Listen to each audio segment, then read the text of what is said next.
Good morning to everyone. It's a pleasure to talk at this conference, and thanks also to the organizer for asking me. So the presentation today is a really important one because we see the development of eating habits actually going worse and worse. And I think this is all over the globe, and we are getting obesity more and more. And this starts already at infancy.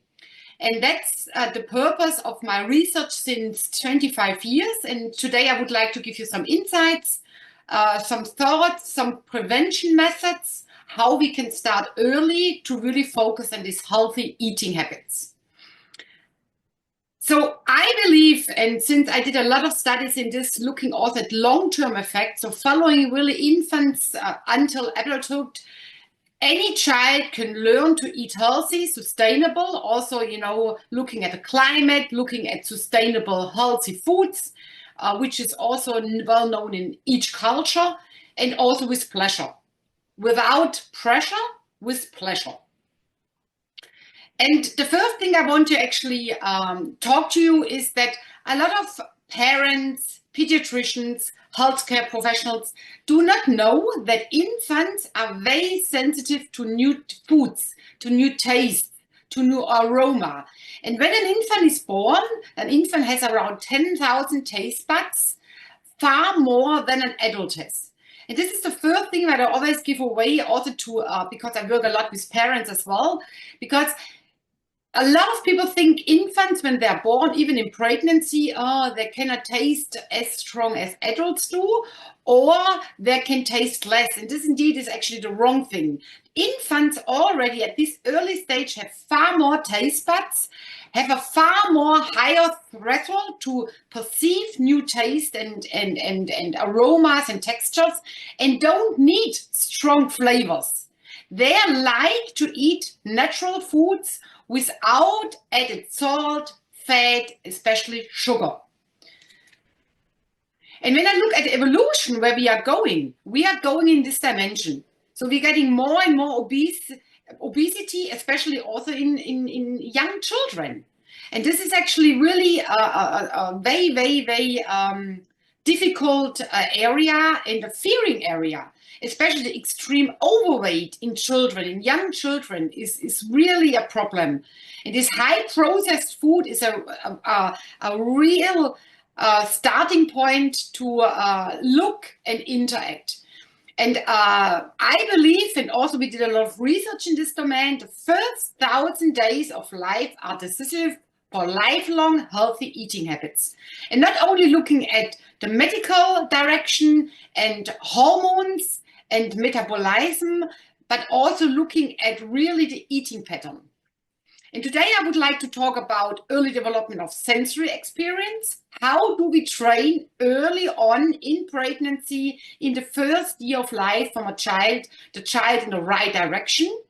Then I want to show you how we can actually already at a complementary feeding stage, so the first food the child is getting, how can we change here the eating rhythm in the healthy direction?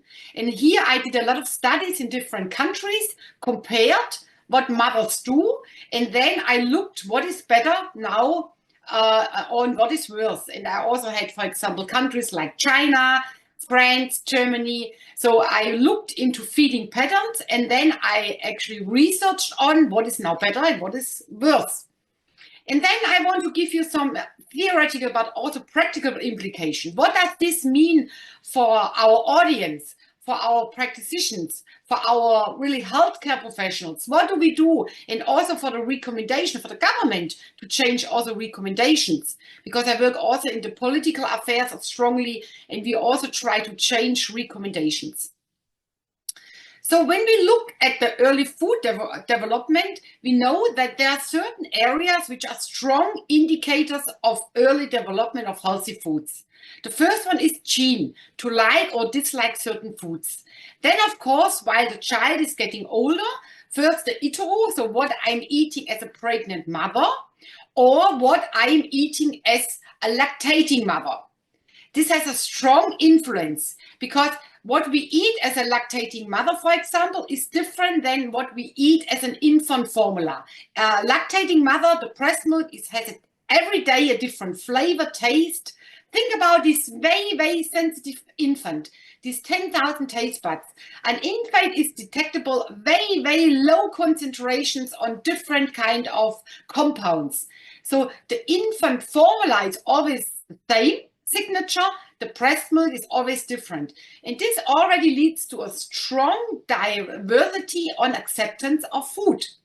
Then, of course, when the baby starts the first food, weaning composition, here there's a huge influence on how to adapt to the early life development. So how to adapt to new taste, to new preference, and especially I also mentioned a little bit when is the right timing. So this window of opportunity on the beginning of weaning, of complementary feeding, and what should we do as recommendation to reinforce this healthy style. And then, of course, when the child is getting older, there are other influencing factors. We did studies in France where we compared infants which mother or the mother had at the pregnancy anise aroma. So this is a strong aroma which is linked to Christmas. And we had a group which was not exposed to that. So the mother in the pregnancy ate every day a certain anise aroma in comparison to a control group. And then what we did, we tested those mothers, so with the infants when they're born, with the same aroma, put it on the nose just when they were born. And you see those mothers who had it during pregnancy, those infants prefer also this anise odor. This was the first study who showed there is a flavor bridge related what a mother is eating in utero and also what is the baby odor and aroma liking. There's other studies done in this direction because the question is if there is a strong implication or a strong flavor bridge, how long does this last? So what is actually memory related when I actually are used to adapt to a certain aroma and how long does this aroma impact last? So what we see here in this case, it was garlic. It was not anise. It was a similar study done with garlic where they did every day gave garlic to the pregnant women and then over 4 weeks. And then when they actually get birth, here they test only bottle fed children. And then they tested those children when they were 8 and 9 years with a potato meal with strong garlic flavor or with a control food. And they showed that also at that age, later age, the children or the infants who were exposed while pregnancy with this garlic aroma preferred more garlic tasting foods. So there seems to be a flavor bridge adapted to the early stage. And we know now we wanted to study a lot of aroma compounds. And of course, there is always this question, what is now good and what is bad? What dietary aromas are transferring to a healthy nutrition diet and what not? What we see, of course, certain aromas go strongly through the amniotic fluid or through the blood cell to the brain cells. We don't know exactly transfer, but we know garlic, carrot, anise, ethanol on the negative side go strongly through the mother's uterus and have an impact. Cumin, curry, chocolate, licorice, mint as well. But for all the other compounds like sulfur, like green beans, what we want children to have, there are some studies done. I will also show you studies from my research, but it's not as strong. And it depends also on the frequency and on the concentration what the parents eat or the mother eats during pregnancy. During lactation, there's a similar flavor bridge. So what the baby is eating while the mother is lactating has an impact on the acceptance of new foods. And this has a short-term impact. So if mother eats garlic, infant will taste garlic and they eat more. Medium influence, this has been shown by Minella. She has done a lot of research in America. And when an infant has a milk protein allergy, they're getting HAR-Nahrung, which is hyperallergenic milk additive and milk infant formula. And this has a quite strong bitter taste because the proteins are disconnected like in amino acids, so it's a bitter compound. And what they showed that if an infant gets that straight on when they are born, they accept this kind of bitter tasting compounds. But a lot of mothers first try to breastfeed and then they see the infant has a milk allergy. When they start too late to give that, the infants will reject it. but there's a learning phase. And even she showed that those infants who are used this kind of acid tasting compounds in infant formula, they also seem to like acid tasting, bitter tasting fruit juices when they're older. And there's another study who shows in older people that there's also influence on how they like certain foods. Yes. And this study was done in Germany, where they tested. In Germany in the 17th, there was each infant formula was added with vanilla flavor in a lower concentration, but remember, an infant is very susceptible to new tastes.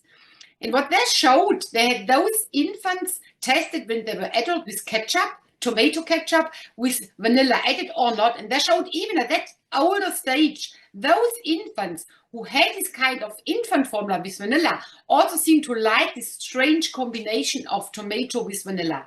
So there seems to be a flavor bridge, which is important when we talk about early development of healthy tastes. And I study also, and you are from different countries, when I think about Singapore and Asian countries, you like to eat also very spicy foods, which in Germany are very, or in Europe are not given very early on. And when I did a study in Bangladesh, those infants seems to like very, very spicy foods, very, very strong flavored foods. I myself was crying when I tasted it because I'm not used to it, but those infants are used to it, they love it because it's the culture food and it's good for them. So basically you can learn to like each taste and flavor, which is also culture related.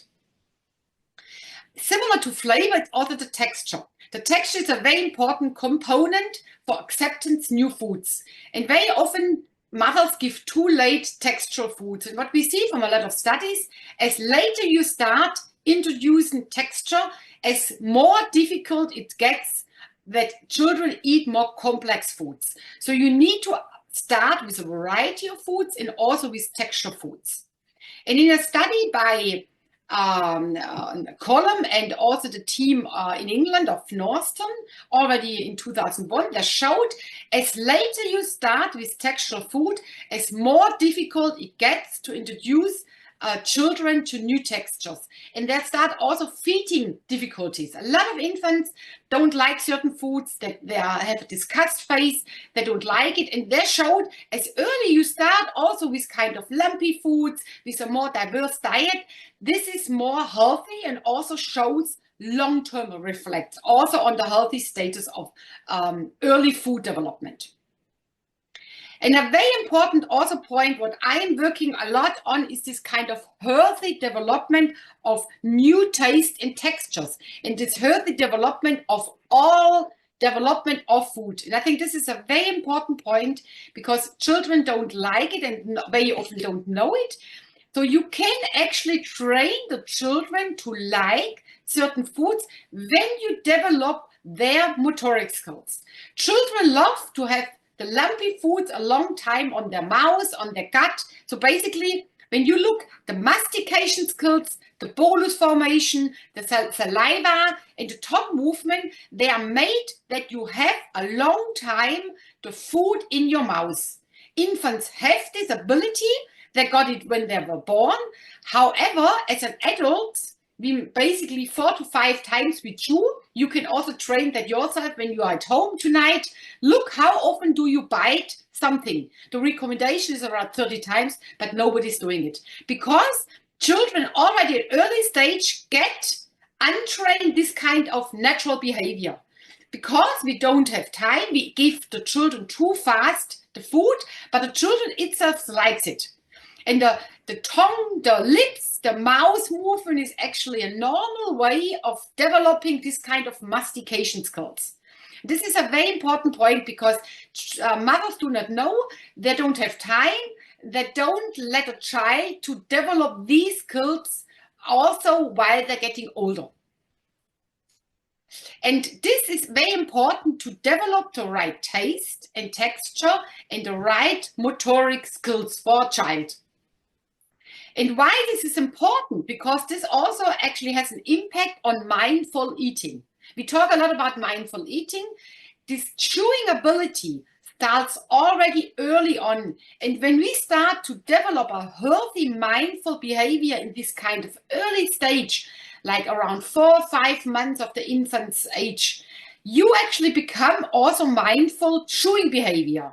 And why is this chewing behavior so important? This is important to develop the right enzymes, to develop the right saliva, which is a very important predictor of a healthy gut microbiota. We improve the nutrient absorption. We improve the satiety signals. I work with a lot of infants who already have that at an early stage, no satiety signals anymore. So they can eat and eat because they don't chew properly.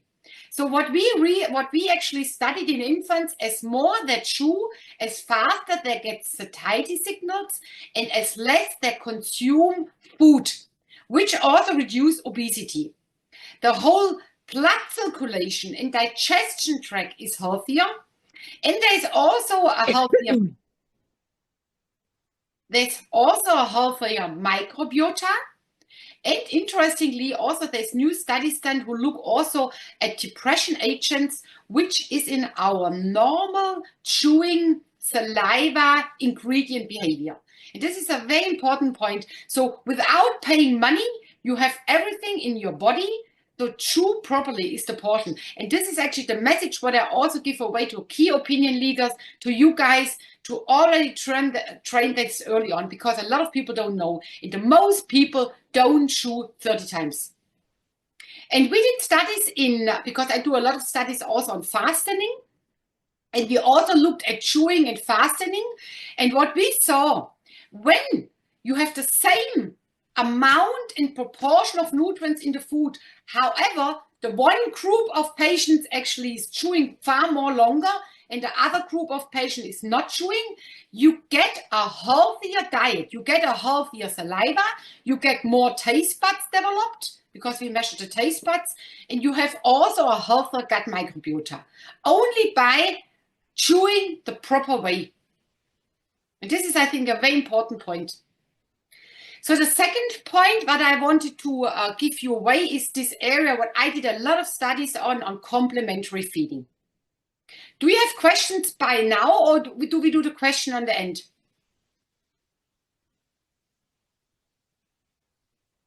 I guess not. Okay. Then the early food variety during complementary feeding. Very important point. This is a window of opportunity what we have, what we can develop, and this is a strong influence of healthy eat development. What I did on my for years, I looked what do mothers, parents give, what is the recommendation in 30 countries. In China, it's rice and fish. We can talk afterwards what is actually normal in your country. In Germany, it's more the sweetened kind of vegetables, carrot, pumpkin, potato. In France, it's kind of artichokes, green vegetables. In Mexico, it's kind of variety of foods, but also chili kind of very strong flavors. In India, more rice-based porridge, the semolina, and also different kind of cereals. So what is now right and wrong? What we did also look at complementary feeding. I also did a publication in Germany and France where we looked what are type of foods and what are the timing what parents give. And you see in Africa, they give quite early foods, but this has a completely different meaning because this is kind of this bridging, social bridging from the mother to the infant. They also chew before and give the saliva kind of first food to the baby. In France, in Germany, in Europe, they're giving it at 6 months. So what is now the right and wrong timing for giving food? Interestingly, the WHO recommendation is at 6 months, exclusively breastfeeding and then starting food. In Esfagan, the key European pediatrician conference is even saying the window of opportunity is between 16 and 26 weeks. So between the window between 4 and 6 weeks, not before 4 months, but afterwards you can start to introduce a variety of foods. So what we did now a study from the beginning of weaning food. We followed children at 15 months, at 6 years, and then at 18 years. And I show you the important results on how to start early the right way to also develop healthy eating in adulthood. So what we did, I show you today only results in 2 neighboring countries, in Germany and in France. So France usually gives a variety of vegetables, pumpkins, green beans, artichokes, a quite variety food. In Germany, they give carrot, pumpkins, potato. So they don't change a lot with foods, and they give a lot of mixtures. When I asked the parents, for thousands infants parents in Germany, thousands in France, the mother says, I also want to eat every day different food. So for the mother or for the parents in France, it's this kind of variety, a very important predictor. In Germany, it's more this kind of, I start to give the same food a longer time, to not introduce allergenic response. So what is now the right way to give? Is it better to give a variety, looking at allergy development? Or is it better to really start, as in France, a variety of foods? So in France, they are changed, especially looking at the vegetable acceptance, 6 to 7 times. Vegetables in Germany, they are actually changed 2 to 3 times. What we also try to develop and look at, how often is a mother giving the same vegetable or food when the baby does start to not to like it? Both parents stop at 2 to 3 times.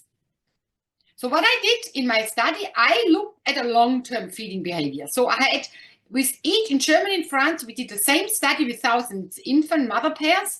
So we had the first time an infant starts to introduce a vegetable, we gave carrot over a longer period. Then we gave, as the French mothers do, we gave a diversity of vegetables. And then the third written, we gave carrot, but we gave 3 days artichokes, 3-day green beans, and 3-day pumpkins. On day 12, we gave a new food, which was zucchini tomato. Then we altered the food, zucchini tomato, with carrot. On day 23, we gave them a new food, which was peas, with also lumpy foods. And then we started to introduce fish and meat. And our question was, does experience with variety here increase food acceptance or not? What we also had here, this was a randomized control design. We had pressed bottle, we had pressed bottle feeding. So we looked at the early development on feeding style and attributes. So beans, peas, legumes, nuts, fish. The sustainable eating, also the planetary health diet, is very often not given, especially not in certain countries. So the question is, should we not start here already to give it, to introduce the planetary health diet also in infancy, and to learn the infants to like those foods already in adulthood? So we did, of course, a lot of videotaping. I show you the results. Here is the quantity consumed, and here are the new foods: zucchini, peas, meat, and fish. What we found, that breastfed infants seem to like every new food from the beginning compared to bottle-fed feeding. But what was very interesting, that the daily change, so like the French parents do, the daily change of vegetable introduction increased food acceptance for all new foods without increasing allergy. When you see what the carrot group and the 3-day change was not significant different, but the high diversity, variety of foods increased food acceptance for zucchini tomato, for peas, for meat, and for fish. So it means early variety increased food acceptance long-term in infants. We, of course, doing a lot of food measuring, behavior measure in infancy, from spoon beginning on the beginning to the end.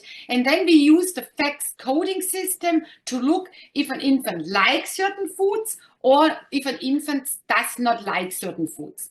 And this is a key area of development, because this is a very important predictor of healthy eating. So when we look at the acceptance, of course, certain infants do not like it and certain infants like it. I want to show you now a video and show you the first 2 infants were in the high variety group. The first was a French kid eating. The second was a German kid eating peas, beans, fish, which a lot of infants at the beginning do not like. In the end, they are the infants who were in the carrot group or not variety group. And you see how disgusting they are reacting to new foods.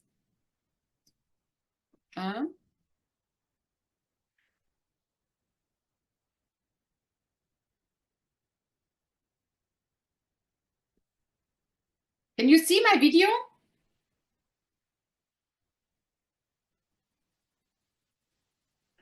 Yes, doctor. Cool. This is an infant who is eating fish. You see, the first time he had fish, he likes it. This is an infant who was in the 3-day change group. You already see, it's careful. This was beans. The first time an infant had it was 5 months.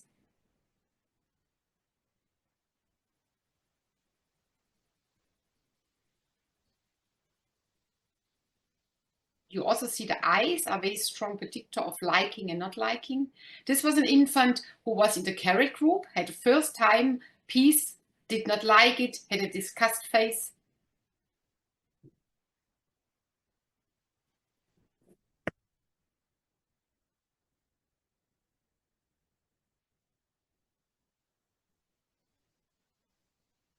And this infant also just had a disgusting face. And you know how difficult it is for parents when the child is not eating. So early variety is a strong predictor. So what we also did, we looked at, remember that the parents do not often try the same new food when the child says, oh, I don't like it. So what we did an experimental study with 2,000 infant mother pairs.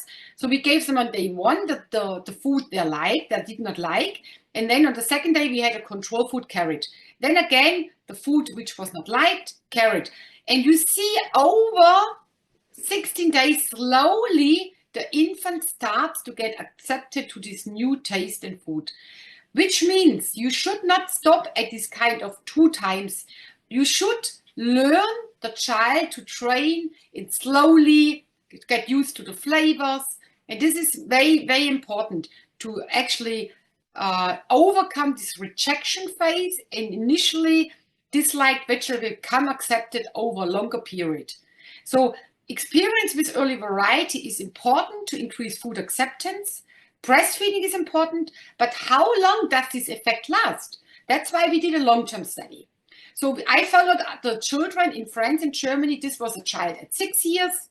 Of course, at this age, the vegetable texture is completely different. And we saw at 6 years, those infants who were breastfed and who had a high variety diet when they were infants still liked far more healthy foods when they were 6 years. And also the willingness to taste new vegetables was far higher in this early variety food. And this is a picture of a French child who really was in this high variety group. This is a picture who was in a German group, who was in the carrot group, didn't have a variety, didn't hardly eat any vegetables. And then we did a follow-up study with 18 years, and similar, we saw that this early influence and variety on healthy foods, on more vegetables, which are infants like. Remember on these 10,000 taste buds, they love it. You don't, and if not, they just don't know it. You need to train the child these new tastes. And the predictor is that they eat when they were adult and had a healthier diet, were not obese, is a strong predictor also at 18 years. That means this kind of early stage is a window of opportunity to educate young children to eat healthy, a variety of foods, especially vegetables. Breastfeeding is strongly promoting healthy eating habits, especially over this kind of toddler, of this neophobia, of this picky face. And repeated exposure is a strong predictor of like and dislike. What does it now mean? Theoretical and practical implication. So I did a lot of publications, especially on the wow and how. I even named it, sorry, it's in German, but a spoon of variety to really educate the parents, the do and don'ts in a parent language. So give a variety of healthy tastes. The role model. You need to eat healthy, of course. Then the repetition. Don't force your child. Be persistent. Don't panic. It's normal that a child does not like certain foods in the beginning, but you can train the child to learn it. When you actually patient, when you give the right time to masticate, and when you give the right time to experience this kind of new taste and textures. This early childhood can also be a key predictor of planetary health diet. So you can, in Germany, the most adults don't follow this kind of planetary health diet, which we are now recommending in Germany. More plant-based food, more vegetables, more variety of food. This is really interestingly because we are trying now to recommend a healthy diet. But if the child is not getting it early on, how can a child learn it? So what we did, and for those who are interested in, we actually have started a new website and company, Krumer, which means a little kind of a child. And here I give a lot of advice. This is currently in German, but we also will translate it in English to our babies. More vegetables, more proteins, more nuts, less animal proteins and fat, more, high quality of omega-3 fatty acids, more fermented foods. So really looking at the sustainable behavior. And we also have, nutrition education program, which is digital. More and more parents love digital platforms, but in a language that parents understand. And this is also more podcast-like education. And we see that's huge behavior change when you do that over this kind of natural task. Take home message, children have over 10,000 taste buds. They are the ability to learn to like new foods. We just have to do it. You can teach an old dog new tricks, but you can't teach an old dog new tricks. You can only learn a young infant. Early and regular training of children and adults really develop these oromotoric skills. Mindful eating is so important to develop healthy eating patterns. We have developed a lot of recommendation, communication to parents, to key opinion leaders, to midwives, to really train this kind of healthy development of eating. Children and family need you and are therefore emotionally valuable. This kind of nutrition and emotional connection, good food with quality time. It's meal time, so we need to take time for the meal. Have a rhythm and be a role model. Don't give every hour of food to the child, which I see a lot in parents. Be responsible that they have a morning, middle, and evening dinner, but they also give time to not eat. Listen and just be there for the child. Breathe, sing, laugh, and dance. Give really a positive emotion touch while you actually eat and while you actually do this kind of family eating behavior. Conclusions, children have more taste buds. With the time of suck, swallow, breathe, reflect, internal motoric skills, evidence-based recommendations. It's so important to do it easy and in a thoughtful, mindful way. Meal satisfy the physical, but also the emotional hunger. I couldn't talk a lot about emotional hunger because I'm also lecturing a lot on eating disorder. It's very important also how this starts already early on in this kind of sensitive period. Food is at the center of our lives and reflects our culture. It is much more than just the fuel that keeps us alive. We need to celebrate, give positive emotions, but also of enjoyable and healthy eating habits. Healthy kids for a strong society, and we need to start early. I strongly believe in that. Thanks a lot for your attention and for listening.